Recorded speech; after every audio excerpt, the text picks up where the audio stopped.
సహజంగా మనందరం కూడా మాట వరుసకు కొన్ని పదాలను ఉపయోగిస్తూ ఉంటాం. కొన్ని ఊత పదాలను ఉపయోగిస్తుంటాం. వాటిలో ఒకటేంటంటే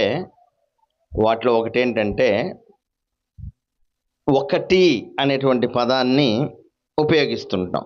ఒకటి కొన్ని సందర్భాల్లో ఈ ఒక్కటి పాస్ అయితే బాగుండు, అలాగే ఇవన్నీ కాకుండా ఈ ఒక్కటి చేస్తే బాగుండు, నువ్వేం చేయకపోయినా ఈ ఒక్కటి చేస్తే బాగుండేది, నేను నీకు ఒక విషయం చెప్పాను గుర్తుందా, ఇట్లా మాట వరుసకు అనేటువంటి పదాలు కొన్ని ఉంటాయి.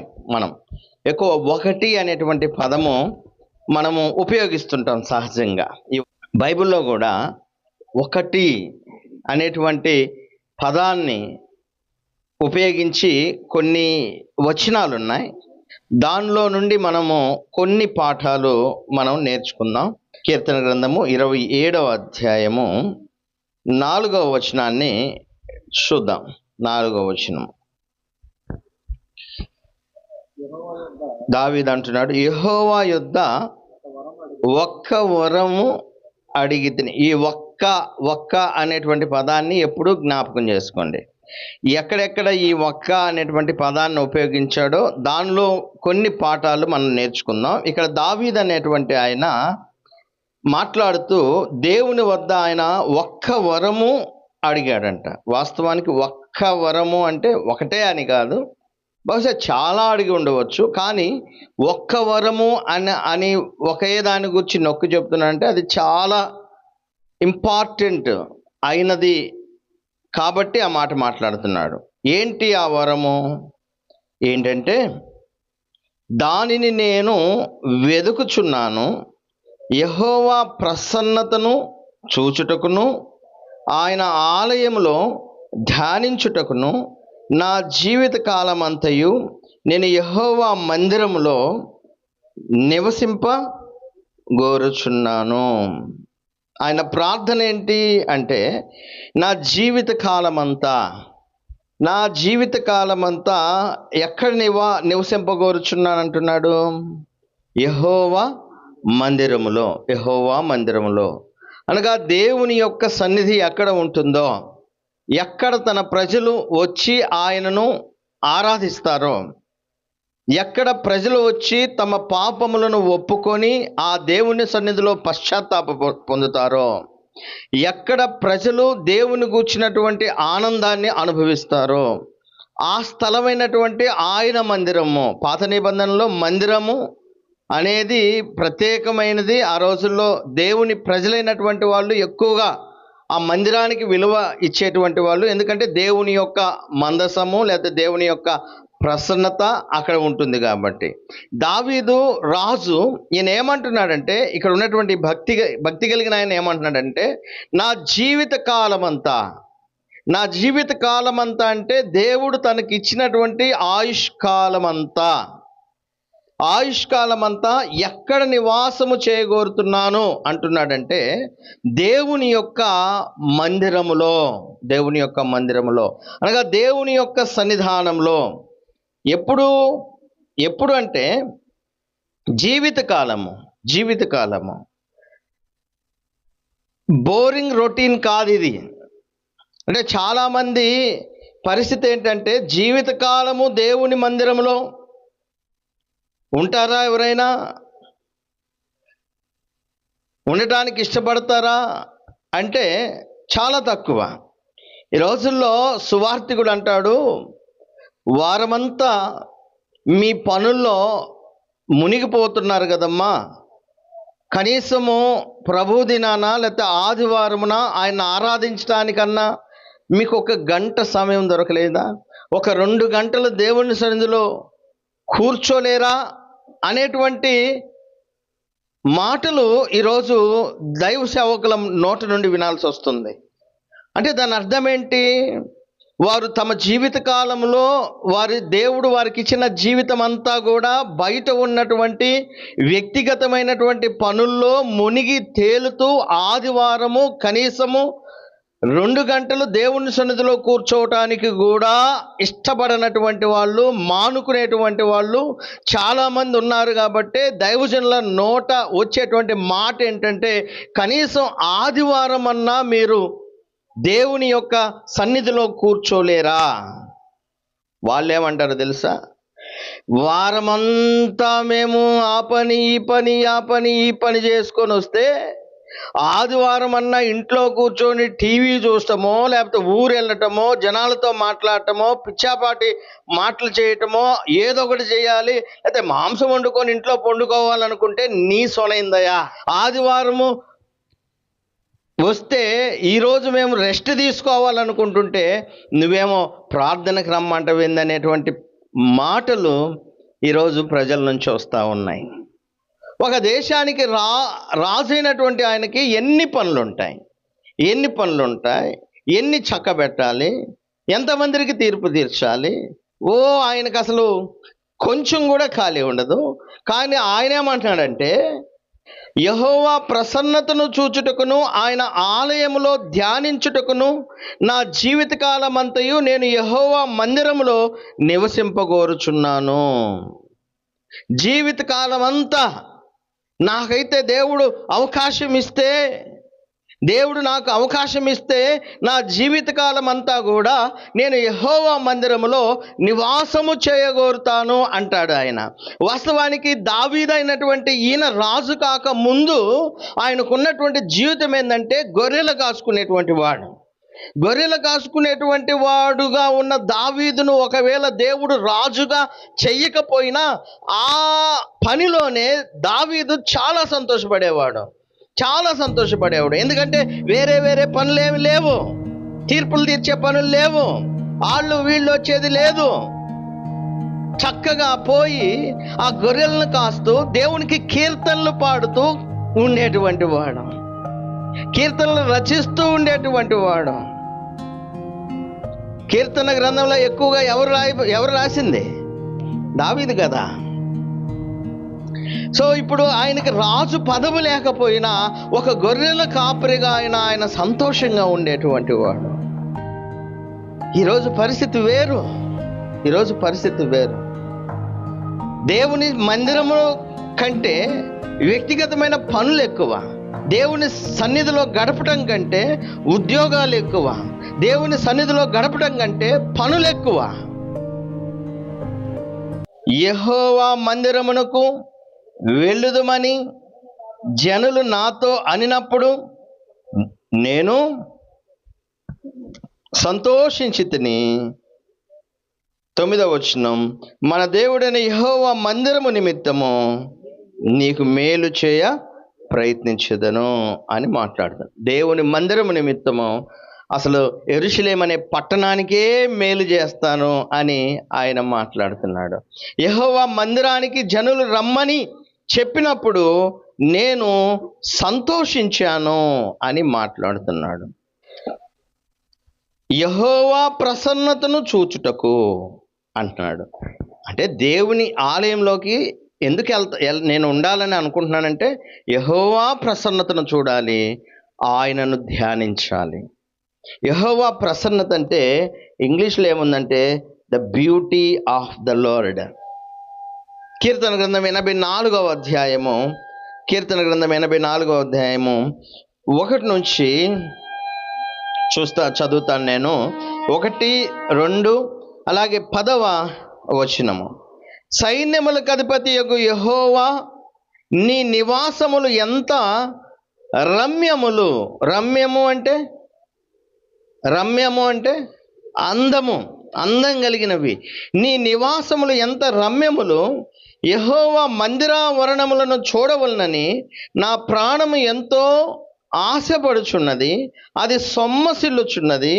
జీవము గల దేవుని దర్శించుటకు నా హృదయమును నా శరీరమును ఆనందముతో కేకలు వేయుచున్నది. నీ ఆవరణములో ఒక దినము గడుపుట 1000 దినముల కంటే శ్రేష్టము. భక్తిహీనుల గుడారముల్లో నివసించుట కంటే నా దేవుని మందిర ద్వారమునొద్ద నుండుట నాకిష్టము. భక్తిహీనుల యొక్క గుడారాల్లో ఉండే కంటే నా దేవుని యొక్క మందిరం యొక్క ఆ గుమ్మ ముందు చూసారా, దేవుని మందిర ద్వారం ముందు చూసారా, ఆ ద్వారం దగ్గర ఉండటమే నాకు ఇష్టము అని మాట్లాడుతున్నాడు. ఒకసారి మీరు ఆలోచించండి, దేవుని యొక్క ఆలయంలోనికి, లేకపోతే దేవుని యొక్క కృత నిబంధన ప్రకారం దేవుని ఆలయం అంటే మనమే, సంఘము కూడి వచ్చినప్పుడు జరిగేటువంటి కార్యక్రమాలు ఎంతో రమ్యంగా ఉండాలి. అవి ఎంతో ఆనందాన్ని ఇవ్వాలి. ఆదివారం వస్తుందంటే, ఆరాధన సమయం వస్తుందంటే మన హృదయముల్లో ఉల్లాసము పెరగాలి.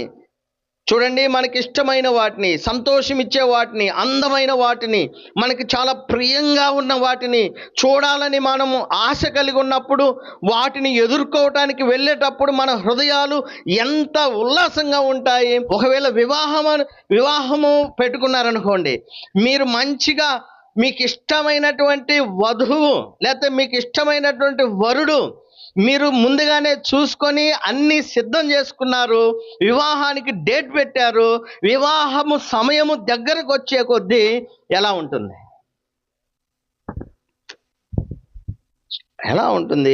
హృదయం ఆనందంతో నింపబడి ఉంటుంది. ఎప్పుడెప్పుడు చూడాలా అని. ఎవరు ప్రియంగా ఉంటారో, ఎవరు ఇష్టంగా ఉంటారో అటువంటి వారిని ఎదుర్కోవటానికి మన హృదయాలు ఎప్పుడు సిద్ధంగా ఉంటాయి, ఆశతో ఎదురు చూస్తారు. ఇక్కడ భక్తుడు ఏమంటున్నాడంటే, నేను దేవుని మందిరావరణాలు చూడాలని, ఆ రమ్యమైనటువంటి ప్రాంతాలలోనికి వెళ్ళాలని నా ప్రాణం ఎంతో ఆశపడుచున్నది, అది సొమ్మసిల్లుచున్నది. మరి ఇంతగా దేవుని భక్తులైనటువంటి వారు ఒక్క వరాన్ని నేను అడుగుతున్నాను, మా దేవా యెహోవా, ఆ వరం ఏంటంటే నా జీవిత కాలమంతయు నీ మందిరావరణంలో నివాసము. అంటే సంఘముగా మీరు గమనించండి, సంఘాన్ని, దేవుణ్ణి ప్రేమించేటువంటి వారు సంఘాన్ని ప్రేమిస్తారు. దేవుణ్ణి ప్రేమించేవారు దేవుని సన్నిధికి కంటిన్యూగా వస్తారు. దేవుణ్ణి ప్రేమించేవారు దేవుణ్ణి అడగండి, ఇదిగో నేను నీ మందిరావరణానికి రావటానికి ఇష్టపడుతున్నాను, నాకు ఏ ఆటంకాలు లేకుండా చెయ్యి దేవా అని ఈ ఒక్క వరాన్ని దేవుణ్ణి అడగండి. రెండవ విషయాన్ని నేను చెప్తాను. మార్కు సువార్త 10వ అధ్యాయము 21వ వచనం. మార్కు సువార్త 10వ అధ్యాయము 21వ వచనం ఒకసారి చూద్దాం. ఒకసారి చదవండి ఒకళ్ళు. యేసు అతనిని చూచి అతనిని ప్రేమించి, మళ్ళా ఇక్కడ గుర్తుపెట్టుకో, నీకు ఒక్కటి కొదువుగా ఉన్నది. ఇందాక మనం ఏం చూసాము? ఫస్ట్ మనం ఒకటని, నేను దేవా నిన్ను ఒక వరమును అడిగితిని. ఇక్కడేమో నీకు ఒక్కటి కొదువుగా ఉన్నది, నీవు వెళ్ళి నీకు కలిగినవన్నీ అమ్మి బీదలకిమ్ము, పరలోకమందు నీకు ధనము కలుగును, నీవు వచ్చి నన్ను వెంబడించమని చెప్పాను. ఇక్కడ విషయం ఏంటంటే, ఒక ధనవంతుడు, ఒక యవనస్తుడు, ఒక అధికారి. ఒక అధికారి, ధనవంతుడు, యవనస్తుడు. ఇతడు యేసుక్రీస్తు ప్రభువారు వెళుతూ ఉన్నప్పుడు పరిగెత్తుకుంటూ వెళ్ళి ఆయన ముందు మోకాళ్ళుని, సద్బోధకుడా, నిత్య జీవము పొందటానికి నేనేం చేయాలి, నేను ఏ మంచి పని చేయాలి? అప్పుడు యేసుక్రీస్తు ప్రభువారు అంటున్నాడు, నువ్వు చాలా ఉన్నాయి, దొంగిలించవద్దు, వ్యభిచరించవద్దు, నరహత్య చేయవద్దు, అబద్ధ సాక్ష్యము పలకవద్దు, మోసం చేయొద్దు, నీ తల్లిదండ్రులను సన్మానించు, ఇట్లా ఇవన్నీ ఆజ్ఞలన్నీ చెప్పాడు. ఆయన ఏమన్నాడంటే, నేను వీటన్నిటినీ అనుసరిస్తూనే వచ్చానన్నాడు. అయితే ఇక్కడ ఏముందంటే, యేసు ఆయనను ప్రేమించి, అతన్ని ప్రేమించాడు ప్రభువారు. ఎందుకు ప్రేమించాడు అంటే, ఆయనలో ఆయనకి నిజంగా నిత్య జీవం వెళ్ళాలనే కోరిక ఉంది. ఆయన వచ్చి ఊరికి ఏదో నామకార్థంగా వచ్చి యాక్ట్ చేయట్లా, అంటే నటించట్లా. ఆయన దగ్గరకు వచ్చి ఆయన నిజంగా మనసులో ఏముందంటే నిత్య జీవం వెళ్ళాలి.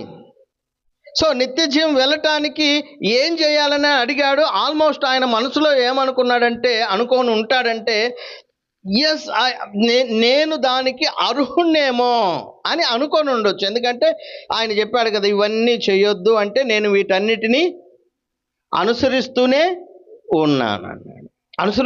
ఉన్నానన్నాడు. సో ఇంకా ఆయనకి ఏం కొదువు లేదని అని అనుకున్నాడు. అయితే చివరికి జరిగిన విషయం ఏంటంటే, ప్రభువారికి ఏది లోపమో ఆయనకు బాగా తెలుసు. ఏది లోపమో ఆయన ఏమన్నాడంటే, నీకొక్కటి కొదువుగా ఉంది. రైట్, మంచిది, మంచి పని చేస్తున్నావు, కానీ ఒకటి కొదువుగా ఉంది. అదేంటంటే, నీవు వెళ్ళి నీకు కలిగినవన్నీ అమ్మి బీదలకిమ్ము, పరలోకమందు నీకు ధనం కలుగును, నీవు వచ్చి నన్ను వెంబడించు. ఆ వ్యక్తి ఏం చేశాడంటే, మిగులు ఆస్తి గలవాడు గనక ఆ మాటకు ముఖము చిన్నబుచ్చుకొని దుఃఖపడుచు వెళ్ళిపోయాను. యేసుక్రీస్తు ప్రభు వారికి ఏది ఎగ్జాక్ట్ లోపమో ఆయనకు బాగా తెలుసు. మేబీ మనము ఒకవేళ మన లోపాలు మనకి తెలియవు. ఒక్కొక్కసారి మన లోపాలు మనకు తెలియవు, కానీ మనం అనుకుంటాము నేను అంతా బాగానే ఉన్నాను, నేను అంతా మంచిగానే చేస్తున్నాను, నాలో ఏ లోపం లేదు. అవసరమైతే ఎదుటివారి లోపాలైతే మనకు కనిపిస్తాయి, కానీ మన యొక్క లోపాలు మనకు కనిపించవు. ఇక్కడ ఈ వ్యక్తి కూడా తనకున్న లోపము తనకు అర్థం కాలేదు. అతను ఏమనుకుంటున్నాడంటే, నాలో ఏ లోపం లేదు అనుకుంటున్నాడు, కానీ ప్రభువారికి తెలుసు ఎక్కడ లోపముందో. బైబిల్ ఏం చెప్తుందంటే, వాక్యము అద్దం లాంటిదంట. వాక్యము అద్దం లాంటిది. అద్దం ఏం చేస్తుంది? వెన్ యు గో, నువ్వు అద్దం ముందుకు వెళ్తే నీ ముఖం మీద ఏముందో మొత్తము చూపిస్తుంది. వాక్యం కూడా అంతే. వాక్యము మన హృదయాల్లో ఎక్కడ లోపం ఉందో, ఎక్కడ ప్రాబ్లం ఉందో, ఎక్కడ సమస్య ఉందో వాక్యం మనకి చూపిస్తుంది. అద్దంలాగా మన లోపాలను చూపిస్తుంది. సో ఇక్కడ యేసుక్రీస్తు ప్రభువారు తన లోపాన్ని చెప్పాడు. అతడికి మనసులో ఉన్నటువంటి ఒక విషయం, దాగున్న విషయం ఏంటంటే, he loves money more than anything. మిగతా అన్నిటికంటే ఆయన డబ్బును ఎక్కువగా ప్రేమిస్తున్నాడు. అది యేసుక్రీస్తు ప్రభువారికి తెలుసు.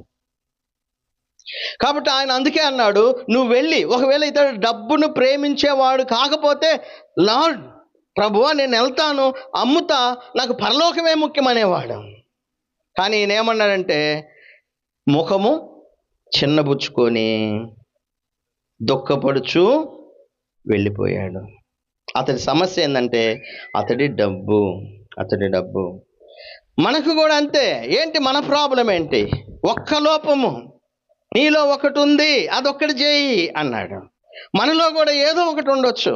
అందుకే ఇందాక నేను చెప్పాను, నేను అంతా బాగుండాను అని నాకు నేను అనుకుంటా,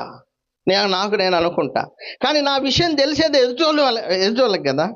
కొన్నిసార్లు ఎదుటోళ్ళకి కూడా తెలియని కొన్ని ఉంటాయి. నా మనసులో, నా హృదయంలో నేను ఏమనుకుంటున్నానో మీకు తెలియవు కదా, కానీ ఎవరికి తెలుసు? దేవునికి తెలుసు. సో ఇప్పుడు ఆ పరిస్థితి ఏదైతే ఉందో అది ఏదైనా అవ్వచ్చండి. లోపము సంఘానికి, మనం చర్చ్కి వస్తా కూడా, బాప్తిస్మం పొంది కూడా ఏదో ఒక లోపాలతో ఉంటున్నామండి. దేవుని పిల్లైనటువంటి మనలో పరిపూర్ణత రావాలి. లోపాలు లేకుండా సరిదిద్దుకోవాలి. ఎక్కడ లోపం ఉందో మనం దాన్ని గ్రహించాలి. ఎదుటివారి చేత మాటలు అనిపించుకునేటువంటి పరిస్థితికి రాకూడదు. ఈనాడు యేసుక్రీస్తు ప్రభువారి యొక్క బోధ దూషింపబడుతుంది. యేసుక్రీస్తు ప్రభువారే దూషింపబడుతున్నారు, దేవుడే దూషింపబడుతున్నాడు. కారణం ఏంటంటే, క్రైస్తవుల్లో ఉన్న లోపాలను బయటున్నటువంటి వాడు, దేవుణ్ణి ఎరగనటువంటి వాడు లోపాలను చూసి ఆ లోపాలను బట్టి వాడు దేవుని దగ్గరికి రాకుండా, అసలు రావటం అట్టుంచి దేవుని పేరిట వచ్చేటువంటి సంఘ సభ్యులను బట్టి దేవుని నామానికి అవమానకరంగా మాట్లాడుతూ ఉన్నారు. దీనికి కారణం ఏంటంటే మనలో ఉన్నటువంటి లోపాలు. ఇప్పుడు చెప్పాల్సి వస్తుంది. వారు ఒకప్పుడు గొప్పగా సేవ చేసిన వాళ్ళు కొన్ని రోజులకి సేవ వదిలిపెట్టి, పరిచర్య చేయకుండా లోకంలో తిరుగుతూ ఉన్నారు. వాళ్ళకేమో ఆశ ఉంటుంది, అంటే వాళ్ళకి ఆశ ఉంటుంది దేవుని పని చేయాలని. కానీ వాళ్ళకున్న బలహీనతలు ఏవైతే ఉన్నాయో ఆ ఒక్క బలహీనత, ఉదాహరణకి మందు అలవాటైపోయిన వాళ్ళు ఉన్నారు, తాగుడు అలవాటైన వాళ్ళు ఉన్నారు. అది లోపల చేసేది కాదు, బహిరంగంగా అందరికీ తెలిసే పాపం అది. వ్యభిచారం చేసేటువంటి వాళ్ళు ఉన్నారు, అది లోపల దాచిపెట్టుకునేది కాదు, అది బహిరంగంగా తెలిసేది జనాలకి. లోపల దాచిపెట్టుకునేవి కనపడనివి కూడా ఉంటాయి కొన్ని, కానీ కొన్ని మాత్రము బహిరంగంగా అందరికీ కనిపించేవి ఉంటాయి. అవి మనం సేవ చేయకుండా, భక్తిలో ఎదగకుండా, దేవునిలో కొనసాగకుండా ఆటంకపరిచేది అదొక్కటే అంటారు. మనం యేసుక్రీస్తు ప్రభువారు వ్యభిచారులతో, సుంకాన్ని వసూలు చేసే వాళ్ళతో కలిసి భోజనం చేస్తుంటే కొద్దిగా మేము భక్తి పరులం అని చెప్పుకునే వాళ్ళంటే ఈయన పాపుల స్నేహితుడు అన్నారు. ఎందుకంటే యేసుక్రీస్తు ప్రభువారికి తెలుసు వాళ్ళ బలహీనత తెలుసు ఆయనకు. వైద్యుడు ఎవరికి అవసరము? రోగికి అవసరము. అతడు రోగి, ఆత్మీయ రోగి. కాబట్టి ఆ రోగములో ఉన్నటువంటి వ్యక్తి ఏ పరిస్థితిలో ఉంటాడో వైద్యుడికి తెలుసు వాడి యొక్క స్థితి. అలాగే యేసుక్రీస్తు ప్రభు వారికి తెలుసు పాపంలో ఉన్న వాడి స్థితి. కొంతమందిని నేను చూశాను, పాపం వాళ్ళకి చాలా భక్తి ఉంటుంది, దేవుణ్ణి వెంబడించాలని ఆశ ఉంటుంది, ఆయన్ని అయ్యా నేను ప్రార్థనకు వస్తానంటాడు. కానీ అతడికి ఉన్నటువంటి ఆ తాగుడు అలవాటు అతన్ని ఏం చేస్తుంది? వెనక్కి లాగుతూ. అటువంటి వాళ్ళని చూస్తే చాలా బాధ వేస్తుంది. వాళ్ళకున్న ఆ ఒక్క అలవాటు పోతే నేను దేవుని దగ్గరకు వస్తానే వాళ్ళు ఉన్నారు, కానీ దాన్ని పోగొట్టుకోకుండా ఉంటున్నారు చాలామంది. నీకు ఒక్కటి లోపం ఉంది, నీ ఆస్తి బీదలకి ఇచ్చి నన్ను వెంబడించి అన్నట్లుగా మనలో ఏదన్నా లోపం ఉంటే ఆ ఒక్కటేందో ఆలోచన చేసుకోండి. సమయం ఉన్నప్పుడే మళ్ళా యేసుక్రీస్తు ప్రభువారు ఆ ధనవంతుడికి ఎదుటి పడ్డాడో లేదో నాకు తెలియదు. మరలా ఆ ధనవంతుడు మళ్ళా క్రీస్తుని వెతుక్కుంటా వచ్చాడో మనకి బైబిల్లో రాయబడలేదు. ఒకవేళ అతడు ఇంకా పోవటమే అయితే అతడు చనిపోయిన తర్వాత దేవుని రాజ్యంలో ఎక్కడికి వెళ్ళాలి నేను అనుకుంటున్నాడో అక్కడికి ఖచ్చితంగా వెళ్తాడా? వెళ్ళలేడు. మన పరిస్థితి అంతే. లోపం ఉంది అని మనకు అర్థమైనప్పుడు, తప్పు ఉంది ఈ ఒక్క విషయంలో మనకు అర్థమైనప్పుడు ఆ ఒక్కదాన్ని విడిచిపెట్టుకోవటానికి ప్రయత్నం చేయండి, ప్రార్థన చేయండి, సహవాసానికి రండి, దేవుని వాక్యాన్ని వినండి, దాన్ని తొలగించు, ఈ ముళ్ళు నా నొన్నుని తీసివేయి ప్రభువా అని ప్రార్థన చేయండి. దేవుడు మనకు సహాయము చేస్తాడు. మరొక విషయాన్ని త్వరగా చూద్దాం. యోహాను సువార్త 9వ అధ్యాయము 25వ వచనము. వాడు ఆయన పాపియో కాడో నేనెరుగను, ఒకటి మాత్రము నేను ఎరుగుదును. ఇక్కడ కూడా ఏం కనిపిస్తుంది? ఒకటి. మనం మళ్ళా చూద్దాం. ఇందాక ఫస్ట్ మనం ఏం చూసాం? మొట్టమొదటి ఏం చూసాం? నేను ఒక్క వరమును అడిగి తిని. రెండవది ఏం చూసాం? నీలో ఒకటి కొదువుగా ఉంది. మూడవది ఏం చూసాం? ఒకటి మాత్రము నేను ఎరుగుదును, నేను గుడ్డివాడినై ఉండి ఇప్పుడు చూచుచున్నాను నేను. ఇక్కడ విషయం ఏంటంటే యేసుక్రీస్తు ప్రభువారు ఈ లోకంలో ఉన్నప్పుడు, ఆయన ప్రయాణమై వెళ్తున్నప్పుడు వాళ్ళు ఒక గుడ్డి వ్యక్తి, పుట్టుగుడ్డి, అంటే పుట్టుకతోనే గుడ్డి వ్యక్తి. అతను కళ్ళు లేవు. ఇతడు అడుక్కుంటూ ఉండేవాడు. ఆ రోజుల్లో బహుశా తల్లిదండ్రులు బీదలై ఉండొచ్చు, అతన్ని పోషించలేని పరిస్థితి ఉండొచ్చు. గుడ్డివాడు కాబట్టి పని చేసుకొని పోషించుకోలేని పరిస్థితి కావచ్చు. అతడు చేసే పని ఏంటంటే వీధుల్లో భిక్షమెత్తుతా ఉండేటువంటి వాడు. యేసుక్రీస్తు ప్రభు వారు ఏం చేశారంటే ఉమ్మి వేసి కొంత మట్టి బురద చేసి ఆ బురద ఆయన 2 కళ్ళకు పూసి, నువ్వు వెళ్ళి సిలోయమను కోనేటిలోకి వెళ్ళి నీ కళ్ళు కడుక్కో అన్నాడు. ఆయన వెళ్ళి ఆ కోనేటిలోకి పోయి కళ్ళు కడుక్కొని కళ్ళు తెరిసరికి కళ్ళు కనబడతా ఉన్నాయి. ఆయన పుట్టుగుడ్డి ఇప్పుడు చూస్తూ ఉన్నాడు. ఆయన వచ్చాడు జనాల్లోనికి. ఆ జనాలు చూసినటువంటి వాళ్ళందరూ ఆశ్చర్యపోయి, వీడు వాడేనా లేకపోతే వేరేవాడా? వాళ్ళకి ఆశ్చర్యంగా ఉంది, నమ్మలేకపోతున్నారు. నేనే అన్నాడు ఆయన. నీకు ఇది ఎలా జరిగింది అంటే ఏం జరిగిందో చెప్పాడు. ఏం జరిగిందో చెప్పాడు. వాళ్ళు నమ్మలా. అడిగి మళ్ళా అప్పట్లో మత పెద్దలు ఉంటారు కదా, పరిసయ్యులు. ఆ పరిసయ్యుల దగ్గరికి పోయి తీసుకుపోయారు. వాళ్ళు అడిగారు, ఎట్లా జరిగింది?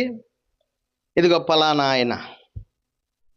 ఆయన మళ్ళీ చెప్పు అన్నారు.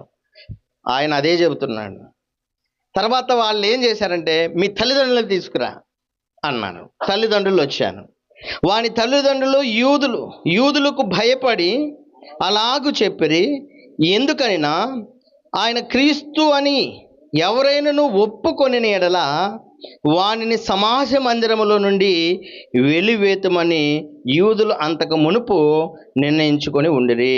కావున వాని తల్లిదండ్రులు వాడు వయసు వచ్చిన వాడు వానిని అడుగుడనిరి. ఆ రోజుల్లో యేసుక్రీస్తు ప్రభు వారిని క్రీస్తు లేకపోతే మెస్సయ్య అని అంగీకరిస్తే సమాజంలో నుండి వెలివేసే పరిస్థితి, వెలేసేస్తారు అప్పుడు. కాబట్టి తల్లిదండ్రులు భయంతో ఏం చేయాల, ఒప్పుకోలా. ఇప్పుడు ప్రభువే ఈ పని చేశాడంటే వాళ్ళు ఏం చేసినట్టు? యేసుక్రీస్తును ప్రభువుగా ఒప్పుకున్నట్టు, బహిరంగంగా సాక్ష్యం ఇచ్చినట్లు. సాక్ష్యం ఇస్తే ఏం జరిగిద్ది? సమాజ మందిరంలో నుండి వెలివేస్తారు. వాళ్ళు ఏం చేశారంటే భయపడ్డారు. కానీ ఈయన ఏం చేశాడంటే